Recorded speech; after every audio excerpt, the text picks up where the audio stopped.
Bonjour les graphes, ravi de vous retrouver comme chaque vendredi pour l'analyse ensemble des indices boursiers, des matières premières et puis des opportunités actions qui peut rester. Donc bien entendu, la semaine dernière, week-end dernier, on se disait déjà, on fait un petit peu les fonds de tiroir, on a eu encore quand même de belles, surtout sur les petites capes. Ça s'est bien dégradé quand même sur cette fin de semaine, hein. Donc on a eu, c'est assez simple hein, sur le CAC 40, on est allé chercher quasiment les plus hauts du 2 juin. Et du coup, là, on a bloqué. À partir de ce moment-là, on fait la mèche haute. Et derrière, sur la fin de semaine, en fait, on a validé la dégradation aujourd'hui avec le gap baissier. On a quand même, voilà, on a approché, on s'approche là d'un niveau. Ça va être très intéressant la semaine prochaine, puisque vous le savez, bon, on a eu pas mal de résultats cette semaine déjà. Mais surtout, la semaine prochaine, on a les gros, on a les plus importants et surtout, on en a à la toque. Donc c'est là où ça va être intéressant. Le deuxième point, c'est ce qu'on s'était dit déjà les semaines précédentes, c'est le mois d'août. C'est une fois qu'on va passer tous ces résultats-là. Alors, est-ce qu'ils seront achetés et vendus derrière? On l'a vu sur Tesla, hein, c'est-à-dire on achète d'abord la bonne nouvelle et puis on se dit, bon, très bien, maintenant on regarde du côté de la valorisation. D'ailleurs, c'est ce qui s'est passé sur pas mal de petites capes aussi en Europe, hein. On a commencé un petit peu à regarder les valorisations atteintes au-delà de l'euphorie, au-delà de toutes les belles perspectives, tout ce que l'on peut imaginer sur un dossier. Derrière, il y a la valorisation. Et à un moment donné, on se dit, ok, est-ce qu'on n'est pas en train de... C'est une belle boîte, mais est-ce qu'on n'est pas en train de valoriser déjà potentiellement les 10 prochaines années de cash flow? Donc au bout d'un moment, voilà, le marché retombe un petit peu sur ses pattes, c'est normal, on consolide, on corrige au prorata des hausses, c'est tout aussi normal. Et ce qui se passe aussi en règle générale sur des dossiers comme ça qui ont été hautement spéculatifs, c'est que la première correction est très souvent achetée et permet de faire des rebonds, 10-20%.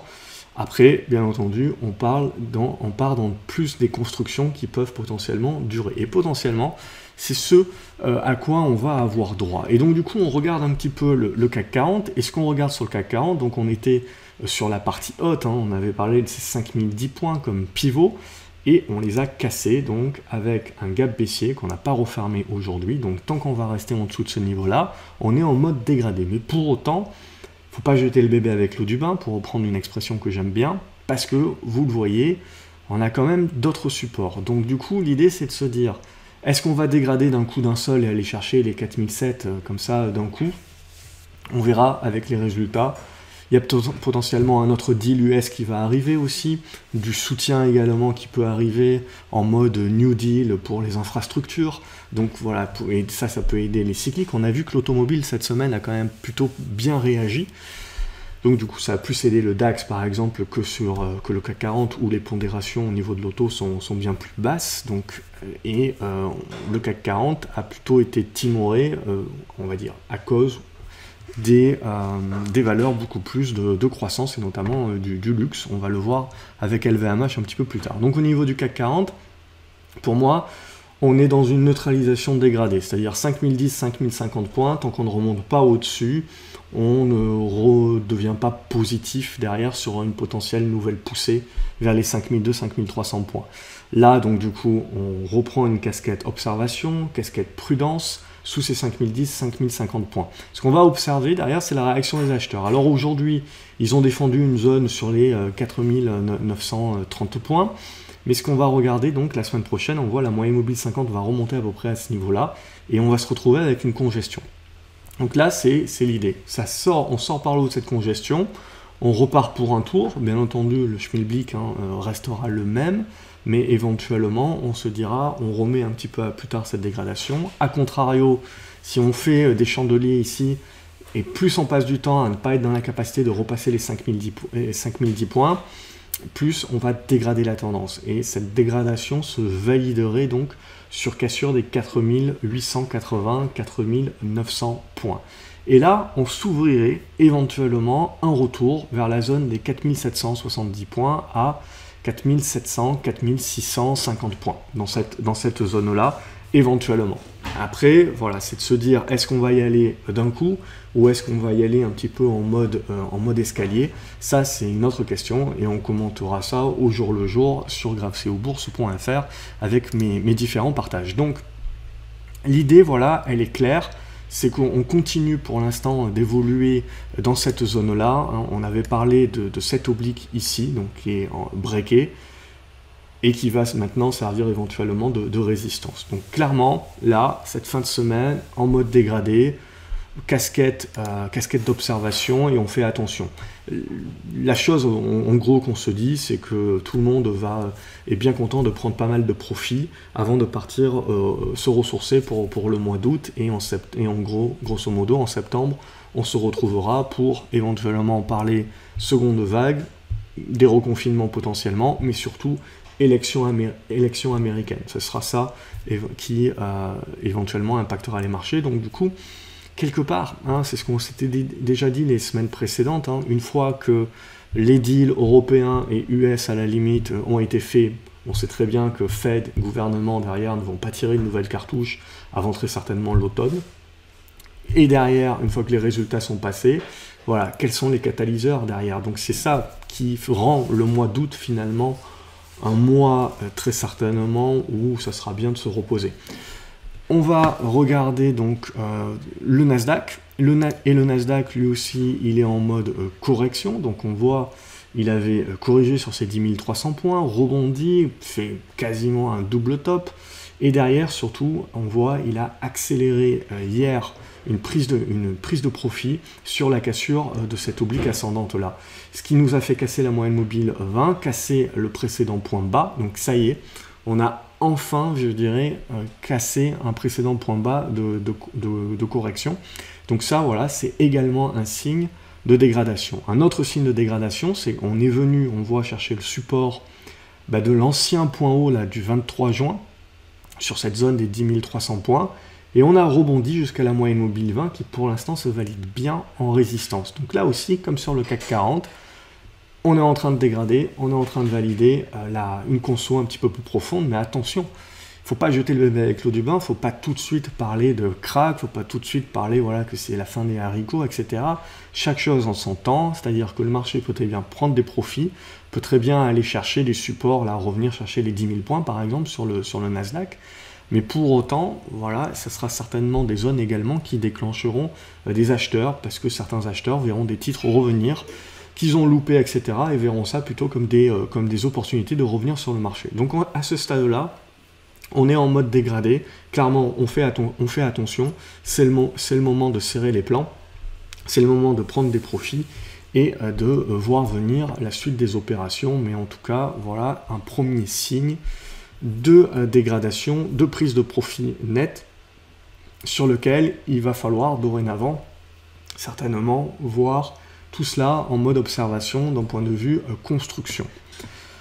Si les 10 000 points ne sont pas suffisants, on va en parler, on ne sait jamais, si par exemple par rapport aux résultats derrière le marché décide de dégueuler assez rapidement, il y aura les 9 700 qui sont pour moi un gros morceau. Mais déjà, je pense que les 10 000 points, en plus c'est un niveau psychologique, on regardera, c'est là où ça sera intéressant de regarder un petit peu la force des acteurs sur ce niveau-là éventuellement. Mais à ce stade-là, voilà, on a commencé la temporisation. Au niveau du Brent, c'est un petit peu la même chose, hein. On avait fait une tentative de sortie par l'eau, finalement on voit que c'est un petit peu faible. Bon, là, de la même manière que sur les indices, on est plutôt dans une conso à plat à ce stade-là. Éventuellement, elle pourra venir chercher les 40 $, sans voir les 37 jusqu'aux 37 $, même si on venait à corriger. C'est comme revenir sur les 4007 sur le CAC par exemple, revenir sur les 9004, 9007 sur le Nasdaq. Voilà, c'est des niveaux sur lesquels on peut potentiellement corriger. On ne sait pas si on va y aller en escalier ou d'un coup, si le marché décide vraiment de purger d'une manière nette. Mais ce qui est sûr, c'est que c'est des niveaux quand même qui feront au-dessus desquels on ne peut pas jeter avec le bébé avec l'eau du bain, et au-dessus desquels on aura certainement encore des acheteurs qui seront intéressés pour revenir sur le marché à ce moment-là. En tout cas, moi, c'est des niveaux qui m'intéresseront très certainement pour rejouer les achats. Mais en attendant, voilà, là, on passe dans de la consolidation. C'est à la limite pas ou peu intéressant en attendant qu'en effet, on ait un retour, soit un vif retour de la volatilité avec des cassures par le bas et qu'on aille chercher ces niveaux support le plus rapidement possible. C'est là où derrière, on a une volatilité qui peut être intéressante d'un point de vue trading. Au niveau Au niveau gold, bon ben 1900 $, ça y est, c'est fait. Éventuellement, on va aller chercher les plus hauts sur 1920 $. On voit que c'est une belle poussée maintenant haussière exponentielle qui se met en place. Il faudra évidemment la faire souffler, la faire construire, mais à ce stade-là, c'est haussier, point barre. Autre chose, en mode rattrapage, comme on en avait déjà parlé depuis plusieurs mois, c'est l'argent. Pareil, hausse exponentielle qui s'est mise en place, donc on voit bien également le décalage et le rattrapage là, de l'argent qui s'est extrêmement beaucoup plus exprimé ces dernières séances. Donc là, c'est bien parti depuis, vous le voyez, le break, on en avait parlé, 19 $. Et là, évidemment, tout le monde l'avait vu, celui-là. Donc, il a été énormément acheté. Bien entendu, à un moment donné ou à un autre, il faudra consolider au prorata de la hausse. Il faudra l'interpréter comme une construction. Et c'est ça qui nous permettra derrière la sortie de cette construction, la sortie de cette figure, qui nous permettra de continuer de jouer le mouvement à plus moyen long terme. Évidemment, toutes les minières, argent surtout, et or également, ont explosé à la hausse. Vous avez cet effet de levier qui est important sur les minières. Donc là aussi, à un moment donné ou à un autre, il faudra que ça consolide, que ça souffle, que ça prenne des profits. Il ne faudra pas être surpris, ça sera du moins 10, moins 20, moins 30% qui pourra se faire. Et pour autant, ça ne changera pas la dynamique de fond qui restera haussière, mais ça sera au prorata de la hausse. Donc ça fait partie de la proportionnalité des choses, donc il faut bien l'intégrer dorénavant. Quand on a des valeurs comme ça qui ont doublé en très peu de temps, il faut être prêt justement à comprendre que ça peut baisser de 20%, 30%, sans pour autant remettre en cause la tendance de fond, tendance long terme. Derrière l'euro-dollar également, donc ça a bien poussé, on en avait parlé de cette figure de congestion, et puis derrière on est venu casser les 1,14, et à partir de ce moment-là aussi, on a insufflé la hausse, une hausse exponentielle qui nous fait revenir sur la zone des 1,16, 1,17, qui est une énorme zone de résistance oblique qui passe par tous les sommets. Donc là, c'est un gros niveau, très certainement c'est un niveau sur lequel on va certainement souffler aussi. C'est pareil, on va souffler potentiellement au prorata de la hausse que nous avons connue, ça ne remettra pas en cause le scénario. Dorénavant, les 1,14 deviennent support à ce retournement haussier de l'euro. Donc là aussi, voilà, on s'en était parlé, que ça allait être très impactant pour ceux qui tradent en dollars. D'ailleurs, voilà, moi ça m'impacte aussi pas mal, en ce moment je suis pas mal de positions en dollars, surtout le short. Et donc du coup, on va regarder maintenant les actions. Et donc, j'en ai pas parlé, mais vous avez le platine également. Platinium qui est en train de bien remonter. Bon, on en avait déjà parlé, l'uranium aussi remonte pas mal. Mais voilà, il y a des effets rattrapage également qui se font sur d'autres matières premières. On va derrière faire les différentes actions. Comme d'habitude, abonnez-vous à la chaîne, comme ça vous ne loupez rien. Ça, c'est un petit rappel que je vous fais, vérifiez bien que vous êtes abonné, comme ça vous recevez une notification dès que je publie quelque chose de nouveau, et vous ne loupez aucune publication, parce que j'ai souvent des gens qui me disent « Oui, mais t'as pas parlé de ça », et en fait, c'est souvent parce que vous loupez quelques publications. ADP, donc ADP, il y a les résultats qui vont tomber, il n'y a pas grand chose à se mettre sous la dent, graphiquement parlant, tant que vous le voyez, on ne va pas revenir au-dessus des 92-93 €. Le risque avec les publications, évidemment, c'est qu'on revienne chercher les 85 €. Donc en gros, là, on est dans la figure biseau descendant, il n'y a pas grand-chose à se mettre sous la dent. La seule chose qu'on se dit, c'est qu'on se garde sous le coude quand même, toutes ces valeurs cycliques, tout l'aérien, surtout ADP, qui sera le premier à rebondir par rapport à une airline et par rapport à un constructeur, par exemple. Donc l'idée, c'est, voilà, d'un point de vue cyclique, on s'en garde sous le coude. On a vu l'auto a bien fonctionné, on avait parlé de Renault déjà les semaines précédentes. Et là, du coup, par contre, on attend les signaux. Et à ce stade-là, voilà, on pouvait éventuellement anticiper cette semaine, mais avec la dégradation cette fin de semaine, les résultats la semaine prochaine, voilà, c'est plutôt en mode attente dorénavant. Et on va essayer de pousser, justement, et de se dire, on revient sur les dossiers maintenant uniquement sur breakout. Donc on évite là de se mettre, tant que sur le CAC 40, on le voit, on est en mode dégradation. Maintenant, on évite d'anticiper sur ces dossiers-là et on attendra les breakouts effectifs. Advicen, donc ça, il n'y a pas beaucoup de volume. Petit à petit, c'est en train de se remettre en place. Par contre, on attend le retour des volumes ou une news éventuellement pour s'y intéresser et jouer un retournement sur ce type de valeur-là. Au niveau d'Afan, c'est la même chose que sur ADP. C'est en train de dégrader à ce stade-là. On se garde sous le coude. Si jamais un jour, là, ça va redéborder les 4,20 €, 4,30 €, ça nous donnera des bons signaux de retournement. Et tant que c'est pas le cas, on est en attente, on est en observation. Air Liquide, pareil, on a bloqué là sur les 140 €, c'est haussier, c'est moindre risque, hein, mais éventuellement une petite consolidation qui peut revenir sur la moyenne mobile 20, voire jusqu'à ce niveau-là des 133 €, qui devrait faire office de support. Tant qu'on va être au-dessus de ce niveau-là, globalement, on reste positif, c'est juste une petite consolidation sur Air Liquide à ce stade-là, pas de dégradation non plus nette. Au niveau d'Airbus, c'est la même chose qu'on s'est dit sur les autres aériens, on attend, c'est une figure de construction-congestion qui se met en place, un petit support sur les 62 €, mais voilà, là aussi, pour être un petit peu plus moins de risque, pour attendre voilà, que le marché commence par remonter au-dessus des 66 € et surtout arrive à breaker les 69-70 €. Là, on aura des bons signaux de retournement. À ce stade-là, pareil, hein, on est plutôt sur le bas de la fourchette, en mode dégradé, donc on évite de trop anticiper. Au Plata, on avait parlé le week-end dernier, on s'était dit, voilà, ce qui peut être intéressant sur Au Plata, c'est déjà de revenir au-dessus des 25 centimes d'euros, ce qu'on commence à réaliser aujourd'hui avec un petit peu de volume, et surtout, donc pour la semaine prochaine, ce qui va nous intéresser éventuellement pour créer un retournement et une spéculation sur Au Plata, ça reste un titre spéculatif, c'est un débordement, vous le voyez, de cette zone des 26 à 27 centimes d'euros avec une oblique baissière de long terme, qui sera donc à casser pour valider éventuellement de la spéculation également. Spéculation, bon, on avait parlé de Balio sur une reprise, voilà, c'est ce qui se déroule. Maintenant, voilà, par rapport à ces dossiers-là, bon, il y a des retardataires, il y a eu pas mal de retardataires dont on avait parlé le week-end dernier qui sont partis cette semaine notamment. Et maintenant, voilà, je pars du principe que sur le mois d'août, voilà, n'hésitez pas à prendre vos profits, ne rêvez pas trop, faites attention au niveau de valorisation qui ont été atteints. Et potentiellement, il y aura des constructions qui seront nécessaires, beaucoup plus longues dorénavant. Et là, on le sent, hein. Également, on l'a senti sur cette fin de semaine, on l'a vu tout de suite, hein, le marché a dégradé sur le CAC 40, mais sur les petites capes, hein, on est vraiment passé en mode prise de profit assez rapide. Et ça, cette volatilité de prise de profit, comme je vous l'ai dit, c'est au prorata de la hausse, et il faut justement le prévoir, et c'est tout à fait normal. Et donc du coup, derrière, c'est une nouvelle construction, une nouvelle figure qui petit à petit, chandelier après chandelier, va pouvoir se construire. Donc voilà un petit peu ce qu'il faudra observer. Pour Balio, vous avez un support sur la zone des 1,10 à 1,20. Éventuellement, on verra petit à petit la construction, mais là, l'idée, voilà, c'est en règle générale, vous avez la première poussée, la première conso au prorata qui est achetée parce que vous avez tous les retardataires qui ont loupé le train et qui s'y mettent. Comme je vous le dis, cette première conso est très souvent achetée, et donc ça permet de faire ce que j'appelle le deuxième effet qui se coule. Et par contre, à partir du moment où on a fait le deuxième effet qui se coule, quand vous avez la deuxième correction, là c'est beaucoup plus compliqué, et convient de patienter et d'avoir des constructions de figures un peu plus matures, au moins sur des unités de temps comme le 1 heure, avant d'éventuellement rejouer les breakouts aussi. Donc là, c'est le cas de Balio.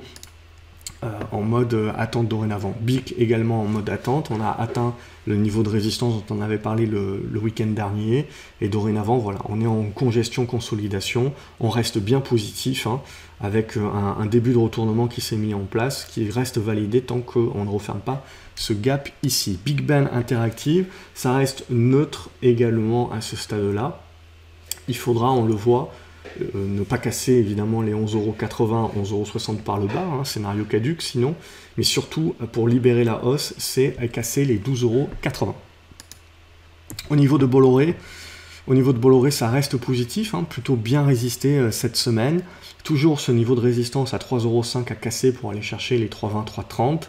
A contrario, ça dégraderait comme l'ensemble du marché si on venait à repasser sous les 2,80 €. Au niveau de Bouygues, même chose que sur le marché, hein, on a quand même dégradé, même si on revient encore sur des niveaux de soutien ici. Donc là, voilà, on est dans une consolidation plutôt à plat. Pour relancer la dynamique haussière, il faudrait casser les 33 €. A contrario, sous les 31 €, on se méfiera d'un repli en direction des 30 € et de la continuation de la construction. CGG, pas grand-chose, hein, on a tenté un rebond technique hein, cette semaine, on a échoué sur les 1 €, donc ces 1 € là, psychologique en plus, deviennent maintenant votre résistance, c'est-à-dire que si vous voulez rentrer sur CGG à moindre risque, eh ben, ça sera sur débordement des 1 €. En attendant, c'est de la construction qui se met en place ici. Il faudra voir si la valeur a la capacité de revenir au-dessus des 95 centimes d'euros, auquel cas déjà, en anticipation, éventuellement, on pourra retenter des retournements haussiers sur les parapétrolières, puisque Technip également se comporte bien, Schlumberger également. Voilà, il y a quand même pas mal de valeurs pétrole, même si on voit que le pétrole taquine un petit peu à plat actuellement, pas mal de valeurs pétrolières qui peuvent être intéressantes, mais attention, les résultats arrivent également pour l'essentiel d'entre elles, et ça peut être à double tranchant. Donc CGG, voilà, vraiment, c'est le dépassement des 1 euro le vrai signal, sinon là c'est anticipé, et c'est en construction, il va falloir encore attendre de voir comment ça va congestionner. Claranova également, on a bien rebondi sur le bas, on allait chercher le haut, donc on a bien validé cette figure en triangle symétrique. Maintenant, voilà, tant qu'on ne casse pas par le haut, donc cette zone des 5,80 €, il n'y a pas de signal acheteur. Donc dorénavant, voilà, on est toujours dans une neutralisation. Et si jamais on casse les 5 € par le bas, là également, c'est terminé. Crédit Agricole, on est venu chercher également un double top sur la zone des 9,50 €. On consolide à ce stade-là. Voilà, les bancaires également, comme je vous l'ai dit, c'est de la consolidation à ce stade-là et on continue les constructions. C'est pour ça que je vous dis sur le CAC 40, oui, on dégrade, mais à ce stade-là, on n'a pas encore vraiment de gros signal baissier. Donc on ne jette pas le bébé avec l'eau du bain, c'est juste de la consolidation, de la prise de profit qui va nous permettre éventuellement de continuer à valider les figures.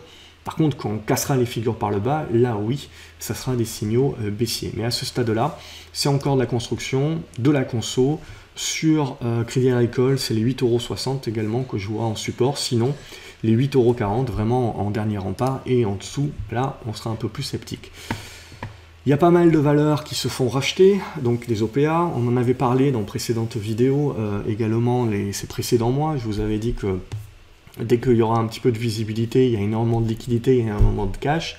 Des prêts, les taux sont bas. Donc on peut prendre de la dette pour pas cher, et évidemment il y a plein de groupes qui vont jouer aux opportunistes. Les valorisations sont pas chères, surtout en Europe, et donc du coup on le voit, des OPR, des OPA, et la cote française qui continue de s'appauvrir en bon dossier, parce qu'en mauvais dossier, ça on en a, et on en a à revendre. Par contre les bons dossiers, voilà, et petit à petit, ils se font retirer de la cote. Donc en bon dossier, ce qu'on a également, c'est CS Group. Alors, il n'y a pas beaucoup de volume sur ce dossier, c'est pour ça qu'en règle générale, j'en parle pas trop. Mais là, dernièrement, quand même, il y a des bons pics de volume. Donc, pourquoi pas des gérants et des fonds éventuellement qui commencent à s'intéresser. On est dans une congestion à ce stade-là. Il faudra voir si on arrive à la libérer par le haut. Et auquel cas, là aussi, c'est un titre un petit peu en retard qui peut éventuellement commencer à mettre en place une figure de retournement. Delta Plus, on en parle, ça reste positif. On est venu chercher la moyenne mobile 20 qui a servi de soutien, donc tant qu'on est au-dessus, on reste positif en suivi de tendance là-dessus. Diagnostic médical, pour qu'il y ait de la spécu qui prenne, il faudra casser cette oblique, c'est assez clair pour tout le monde maintenant, 1,60 €. Sinon, on le voit, c'est un titre qui est quand même très liquide. Au niveau d'Energy Fuels, ça c'est minière uranium. On le voit, l'uranium est pas mal parti ces précédentes semaines. Donc là aussi ça part bien, ça tient bien. Donc au-dessus des 1,70 $, je me fais pas trop de soucis là-dessus. Juste, j'ai pas eu le temps d'accumuler une position pleine. Donc on verra éventuellement si on est en retour sur 1,70 €. C'est une zone sur laquelle j'aimerais bien accumuler. Sinon, ça reste une belle valeur en mode retournement. Au niveau des ramés, pareil comme pour les autres valeurs cycliques, ça fait partie des dossiers que j'aime bien, mais pour l'instant, il n'y a pas de signal. Et le signal, il interviendra, vous le voyez, quand on cassera cette oblique pour commencer. Donc en gros, maintenant, pour la semaine prochaine, elle sera aux alentours des 30 €, 30,30 €. Euromédis, on est venu chercher la résistance, on est en train de consolider dorénavant, de congestionner. Donc là, ce qui va nous intéresser pour relâcher un nouveau cycle haussier, c'est de casser, vous voyez, cette petite oblique et donc de repasser au-dessus des 9,60 € et confirmer avec la cassure des 10,30 €. Au niveau d'Euronav, alors on a des tankers là, donc bon, j'en ai acheté aussi aux US qui résistent plutôt pas mal. Donc ça fait pas forcément grand chose, mais on va dire que dans un marché qui baisse, ça résiste, donc c'est déjà plutôt pas mal. On a une bonne congestion qui est en train de se mettre en place sur Euronav. Donc évidemment, ce qui va nous intéresser, vous le voyez, c'est la double cassure là, des 8,20 € à 8,40 € qui permettrait de relancer le retournement à la hausse d'Euronav. A contrario, il ne faut pas négliger qu'on peut casser par le bas et venir chercher la moyenne mobile 20. Si tel devait être le cas, j'accumulerai ma position également sur Ornav. Genoway, alors c'est pas mal volatile, c'est comme Terradiag, hein, on a tenté la cassure par le haut, finalement c'est peut-être plus un triangle ascendant qu'il faut privilégier, donc on est en train de continuer de construire au milieu de la figure. Moi je pars du principe que Genoway ça reste un bon dossier à ce stade-là, il est assez volatile, mais ça reste un dossier que je trouve intéressant. Maintenant, pour lâcher les chevaux, on le voit, hein, il faudra casser les 2,80 €. Groupe Open, dont on avait parlé ces 2 précédentes semaines, donc sur la congestion et le retournement qui s'était mis en place, et ben tout simplement OPR, hein, donc voilà, encore une valeur de moins sur le marché. Donc si vous l'aviez, tant mieux pour vous, bravo. GTT. Donc GTT, on a une petite consolidation qui est en train de se mettre en place. Pour l'instant, on tient bien cette zone des 73-74 €. Donc tant qu'on va être au-dessus, on continue de naviguer dans un biseau ascendant. Il faudra, pour estimer qu'on peut remonter la pente, dépasser les 80 €. A contrario, hein, méfiance évidemment, si on repasse sous ces 73 €, on pourra là aussi revenir sur les 70 € pour construire une figure un petit peu plus large sur GTT. Inat Pharma, j'observe, pour l'instant il n'y a pas grand chose à se mettre sous la dent sur Inat Pharma. Ce qui nous intéressera, c'est si le titre arrive à la capacité de revenir au-dessus des 5,80 €, 6 €. Ça sera ça vraiment le gros morceau, sinon à ce stade-là, il continue de construire. Au niveau de Corian, là aussi c'est de la construction à ce stade-là. Il n'y a pas grand chose à se dire tant qu'on est dans la figure. On a un support sur les 32,80 €. Si on passe en dessous, par contre, se méfier, ça dégradera. Et puis derrière, si on passe sous les 31 €, là, évidemment, c'est baissier. LVMH, donc du coup, on voit quelque part qu'on a eu une assez bonne tenue des bancaires, des valeurs cycliques d'une manière générale, de l'automobile surtout, a fortiori. Et LVMH, réellement, c'est L'Oréal et compagnie. Bon, là, on a eu des prises de profit, de la consolidation, mais on n'est pas revenu n'importe où, on est revenu, vous le voyez, sur cette oblique ascendante. On rebondit dessus aujourd'hui. Donc là, c'est ça aussi qui va être le plus important maintenant, parce que c'est pas quand on corrige qui vous donne le signal. Ce qui vous donne réellement le signal qu'en effet, il va falloir faire très attention sur la suite, c'est si jamais le rebond technique, hein, il échoue très rapidement, dans de faibles volumes, et tout de suite les vendeurs reprennent la main et cassent le précédent plus bas qui avait permis ce rebond technique. Ça, c'est votre signal de dégradation, c'est votre signal de vous dire oulala, attention, potentiellement sur le mois d'août. Si jamais tel devait être le cas, on le voit, le prochain niveau serait dans les 380 €, et comme je vous l'ai dit en début de vidéo, sur le CAC 40, ouais, ça nous ramènerait très certainement là aussi sur la zone des 4880 points, 4900 points dans cette zone-là. Micropole, ça c'est un petit titre également, mais qui est intéressant fondamentalement parlant, et qui est en train de construire également et de rester positif. Donc il y a une bonne congestion qui est en train de se mettre en place. Il faut casser par le haut, et du coup ça devrait pouvoir partir. Au niveau de Navia, donc ça c'était la spéculation que j'avais déjà proposée il y a 2 ou 3 semaines. Là du coup, bon, cette semaine, frénésie haussière. La semaine dernière, week-end dernier, ce que je vous avais dit, la spéculation peut continuer, hein, clairement, mais ce que vous devez garder à l'esprit quand même, c'est que bon, il y a des dossiers qui ont des raisons fondamentales derrière, il y a toujours une raison fondamentale sur le top départ, mais après, derrière, la spéculation déconnecte complètement. Et là, en l'occurrence, sur une société comme Navia, ce dont il faut se méfier, c'est pareil, c'est toujours pareil. C'est des boîtes, ok, très bien, qui sont sur des créneaux avec la hype du moment sur le renouvelable, sur l'industrie verte, sur les véhicules autonomes, électriques, tout ce que vous voulez. Mais derrière aussi, vous devez un petit peu creuser, regarder les avantages compétitifs, regarder le chiffre d'affaires, en l'occurrence là il baisse, regarder la trésorerie, en l'occurrence il brûle du cash à mort. Donc après voilà, vous devez aussi constater à un moment donné, quand le marché vous fait entre guillemets une offrande comme ça, ne pas hésiter voilà, à être en mode spéculateur, et à profiter de ce moment-là, parce que sur ces dossiers-là, vous avez si vous tenez les positions trop longtemps, d'une part, vous avez des risques de volatilité, hein, ce qui ne veut pas dire que là, le titre ne remontera pas derrière pour ce qu'on appelle le deuxième effet qui se coule, parce qu'il y a toujours un aspect spéculatif qui fait que les gens, quand ils loupent ce genre de train-là, dès que ça baisse, ils se disent « ouais, c'est une opportunité, j'y revais ». Et donc, du coup, c'est ce qui permet souvent de faire ces rebonds-là. Mais ça ne dénote pas que vous devez quand même faire attention de bien gérer votre risque, de bien gérer vos tailles de position par rapport à ce type de dossier-là, parce que du jour au lendemain, vous pouvez vous retrouver avec une augmentation de capital, parce que c'est des dossiers qui sont en manque de cash, et qui, lorsqu'ils voient leur cours comme ça exploser de 3 ou 4 fois en très peu de temps, peuvent justement profiter de l'occasion pour faire des levées de fonds.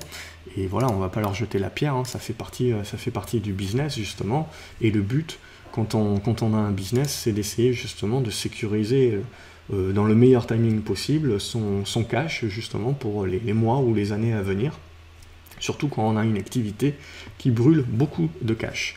Donc Neoen, ça aussi c'est un bon dossier, un très bon dossier, alors pas bien différent de Navia bien entendu.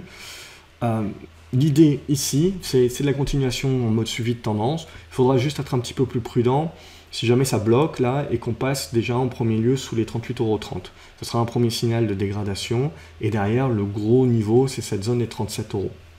Bien entendu, ce ne sera pas un retournement baissier, etc. Ça sera certainement vu comme une opportunité par certains de jouer du rebond, mais ça sera un premier niveau de dégradation. Sinon, tant qu'on est au-dessus de ces deux niveaux-là, ça reste positif. Au niveau de NetGem, c'est un petit dossier. Voilà, il est revenu chercher les 90 centimes d'euros, c'est le support. La zone de résistance, c'est les indices. Il faudra casser les indices si on veut relancer la bête. Au niveau de Nicox, faut se sortir. On a eu pas mal cette semaine quand même, hein. On a eu pas mal de débuts de lancement, et puis pam, ça s'est pas fait, ça s'est pas validé, et puis derrière avec la dégradation cette fin de semaine du marché, on voit que les supports également étaient très fragiles. Ce que l'on voit également, c'est qu'on a eu très peu de contreparties, hein. On en avait parlé les week-ends derniers, c'est qu'on voit que ça s'enfonce assez facilement, on n'a pas beaucoup de contreparties acheteuses quand même. Donc là aussi, c'est ce dont il faut se méfier, surtout sur les petits dossiers. Les carnets d'ordre peuvent se vider assez rapidement, surtout sur un mois d'août. Donc voilà, faites attention, même si on croit au dossier, même si on trouve que c'est intéressant, même si voilà, il y avait une très belle configuration, ces supports peuvent lâcher assez rapidement, donc faites attention par rapport à ça. Donc là sur Nicox, en l'occurrence, voilà, on a dégradé, on avait fait un bon premier signal ici mardi, et on a dégradé tout le reste de la semaine, donc tout est à refaire.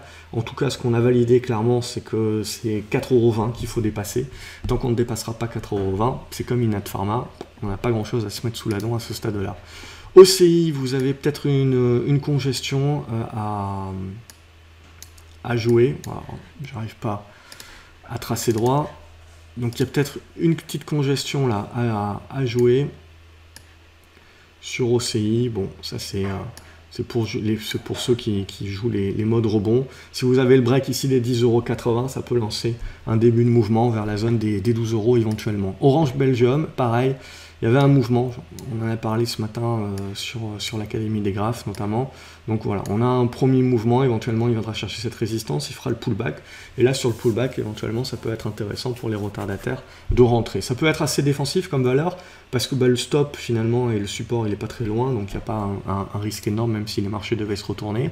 Orange, voilà, ça fait partie de ces petites valeurs qui ont consolidé, qui donnent la deuxième poussée. Là voilà, on revient sur la zone des 95, il faut tenir cette zone là pour essayer de tenter de relancer la poussée et éventuellement une nouvelle spécu. Farnext, on avait tenté, il y avait une bonne tentative ici, on avait parlé le week-end dernier, on n'a pas validé. Donc là, pas grand chose à se mettre sous la dent. Méfiance hein, si on vient à casser sous les 3,25 €, 3,30 €. Et par contre, ça redeviendra intéressant si vous avez du volume et un débordement des 3,60 €. Au niveau de Quantum, pareil, c'est très léger. C'est pas terrible, hein. On a fait du rebond technique cette semaine. De toute façon, tant qu'on va pas revenir au-dessus des 2,80 €, ça va rester compliqué. Et prudence, hein. Si on passe sous les 2,45 €, hein, ça sera pas terrible. Déjà que ça l'est pas beaucoup. Renault, donc on a continué la suite de la cassure à la hausse avec le pullback lundi, et du coup la continuation haussière. Donc ça reste très positif sur Renault. On redeviendra beaucoup plus prudent si on casse les 23 €. Au niveau de Sanofi, on consolide, on a fait le gap baissier également. Donc voilà, on voit que les grosses caps, les grosses pondérations du CAC 40 finalement sont celles qui consolident davantage que le reste. Donc éventuellement Sanofi peut revenir chercher la zone des 87 €. Ça restera quand même positif, ça restera haussier, mais ça reprend son souffle et ça construit. Technip, donc dans de bonnes dispositions. Alors maintenant, il manque le signal, hein, mais on tient plutôt bien, on voit au-dessus de ces 6,50 €. Par contre, le vrai signal, ce sera le débordement des 7,10 €. Alors peut-être, pourquoi pas, avec les résultats, ça peut permettre au marché de revenir sur ces dossiers-là, prendre du risque. Ça sera la grosse question de la semaine prochaine, c'est est-ce que les résultats, on sait qu'ils seront mauvais, mais est-ce que ces résultats-là seront moins mauvais que prévu, avec de meilleures perspectives, ce qui fera que les investisseurs potentiellement reviendront sur les cycliques, reviendront un petit peu plus sur du value, pour jouer plus défensif sur le mois d'août. C'est la grosse question à laquelle on attend la réponse. TF1, voilà, ça fait partie également de ces valeurs qui peuvent être intéressantes à observer. Pour l'instant, on tient les supports. C'est vraiment le débordement des 5 € qui remettrait un bon signal sur le titre. Teradiac, c'est comme Genoway. On a de la construction qui se met en place. Donc pour l'instant, voilà, on a eu un faux départ la semaine dernière, finalement. Là, on a dégradé un petit peu, il faudrait revenir au-dessus des 2,20 € pour se remettre un petit peu dans de meilleures dispositions. Au niveau total, on continue de dégrader à l'intérieur d'un biseau descendant. Si ça lâche, on reviendrait certainement chercher cette zone des 30,80 €, 31 €. Mais c'est surtout le débordement des 34 € qui nous intéressera et qui validera le retournement à la hausse. Transgène en spéculatif. Ça reste une biotech, bien entendu, éventuellement une congestion qui se met en place ici, le signal spéculatif au-dessus des 1,75 €. Au niveau de UDIS Corp, éventuellement opéable, ça aussi. Donc il y a une bonne congestion qui est en train de se mettre en place, c'est un bon dossier fondamental, il y a une bonne valorisation. Après, graphiquement parlant, c'est le débordement des 1,40 €, 1,50 € qui peut intéresser. Unibail, voilà, comme je vous l'ai dit. Là aussi, il faudra voir les résultats la semaine prochaine, mais on dégrade à ce stade-là. Peut-être qu'on ira fermer le gap ici. Donc, pas grand-chose à se mettre sous la dent tant qu'on ne remonte pas au-dessus des 51 €, 52 € maintenant sur Unibail. Verimatrix, pas loin d'essayer de breaker ici les plus hauts. Auquel cas, on s'ouvrirait à nouveau potentiellement un retour sur la zone des 2,70 €. A contrario, voilà, on peut revenir purger sur cette zone des 2,23 € et continuer la construction derrière. Au niveau de Vivorion, on a tenté le rebond, on a vu qu'il y avait des retardataires cette semaine. On voit qu'ils ont pris, mais tout de suite sur cette fin de semaine, il y a eu des grosses prises de profit quand même, donc ils n'ont pas eu le temps de... ils ont été trop retardataires, donc du coup, ça a manqué de jus pour réellement créer la spécu, et Vivorion, par exemple, pour la faire remonter jusqu'à la zone des 4,60 €, 4,80 €, donc ça n'a pas suffi à ce stade-là, on bloque sur les 4,40 €, on reconsolide ici, donc tout est à refaire, il faudra vraiment un débordement de ces 4,40 € pour vraiment créer de la spécu là-dessus. Volantis, c'est à peu près la même chose, c'était retardataire en mode arlésienne depuis un petit moment, puis c'est parti lundi. On avait parlé le week-end dernier déjà, et puis plusieurs week-ends, ça fait un petit moment qu'on en parle. On est venu chercher donc les 1,80 € en objectif, et là on est en train de consolider. Éventuellement un second effet qui se coule qui peut prendre, sur cette base des 1,50 € à potentiellement 1,45 €. Ça peut être une bonne base pour éventuellement tenter le second effet qui se coule, mais qui aura besoin de casser les 1,80 € pour créer la spéculation supplémentaire. Et Worldline a consolidé, comme la plupart des grosses caps, est revenu sur un support oblique de moyen terme, donc qu'il faut tenir pour l'instant, qui tient en rebond. Voilà. Et si on n'arrive pas à revenir au-dessus des 77 € assez rapidement, il faut interpréter ça comme une congestion plutôt dégradée, qui sera validée par la cassure par le bas, et qui nous renverra très certainement vers cette zone, un peu au prix des 68 € en mode conso, toujours pas en mode baissier, ça reste de la consolidation à l'intérieur d'une tendance haussière de fond. Donc voilà, plutôt en mode prise de profit. Voilà un petit peu ce qu'on pouvait dire cette semaine. Comme d'habitude, voilà, si la vidéo vous plaît, voilà, n'hésitez pas à mettre un pouce en l'air, à liker la vidéo et à la partager. Ça fait plaisir et ça motive à continuer à vous faire ce genre de vidéos là. Je vous souhaite un excellent week-end. N'oubliez pas de vous abonner à la chaîne et de laisser également un commentaire pour savoir ce que vous pensez du marché et quelles sont les valeurs que vous regardez et que vous avez en portefeuille actuellement. D'avance, merci du partage. Bon week-end une nouvelle fois et à lundi pour de nouvelles aventures boursières sur grafceobourse.fr. Salut les graphes.